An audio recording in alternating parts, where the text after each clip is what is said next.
allergic to nuts. Oh dear. I've got a pharmaceutical practical joke for you. Me and a friend played on someone, and it turned out not to be funny because I think they nearly ended up in tears. We looked in the Martindale to try and invent the hardest cream to make, and we rang through pretending to be the doctor, and we said, we're sending a prescription down, but we're ringing it through in advance so you can make it up. And I can't remember, I think it was menthol crystals in aqueous cream, and we'd worked out there was just no way it would dissolve and make a cream, and we put something else in there that we knew would make the cream crack as well. It was just awful. And so we rang it through, and then we'd forgotten about it, and about 2 hours later we rang the guy in the pharmacy up and said, how's it going? And he said, I've had a terrible day. He said, I've spent all morning trying to make up this cream, and it's been a really busy surgery, and I've been trying to make this cream on the side and it's just not happening. And he was sat there all morning trying to dissolve menthol crystals in aqueous cream, and it just wasn't working. I nearly got You're right, it wasn't funny. No.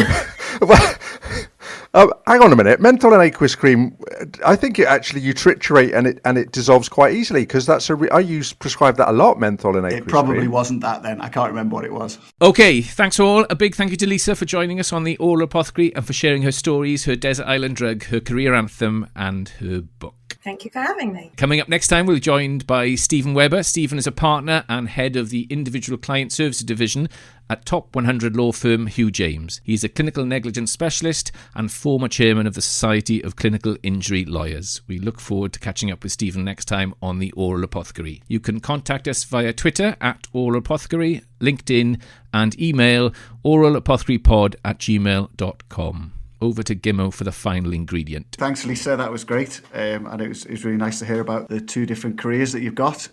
So if I were to offer you a drug that improved mental health, reduced anxiety, reduced anger, improved fitness and weight loss, and reduced blood pressure and cholesterol, you take it, right? Well, there is something we can prescribe, and it links Lisa's two careers of mental health and animals quite nicely, and that's a dog. So Steve, your choice of book for the desert island was Being Mortal by Atul Gawande. And in there he writes about a bleak nursing home that found joy and renewal when one of the doctors brought in a dog. And the discovery was that for many of the depressed people in the home, feeling and looking after a dog brought them a sense of purpose.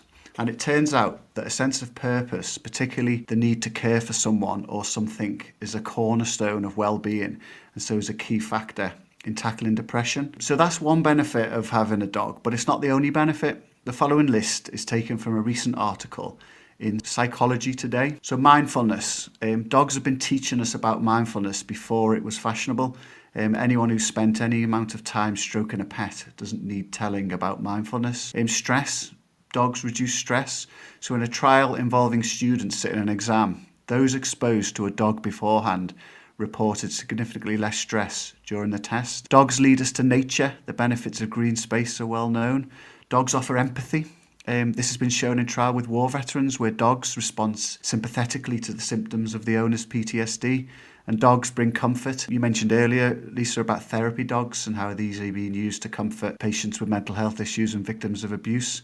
And finally, dogs promote socialisation.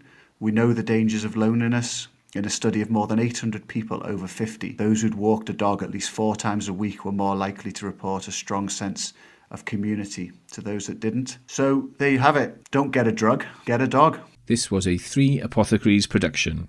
Sound engineer Jimbo Slough. Original music Jamie Brewster. Artwork by David Baker. Thanks for listening to the Oral Apothecary podcast. Warning, always enjoy with an alcoholic drink, especially if operating machinery. This episode of the Oral Apothecary is sponsored by jamiehayes.co.uk.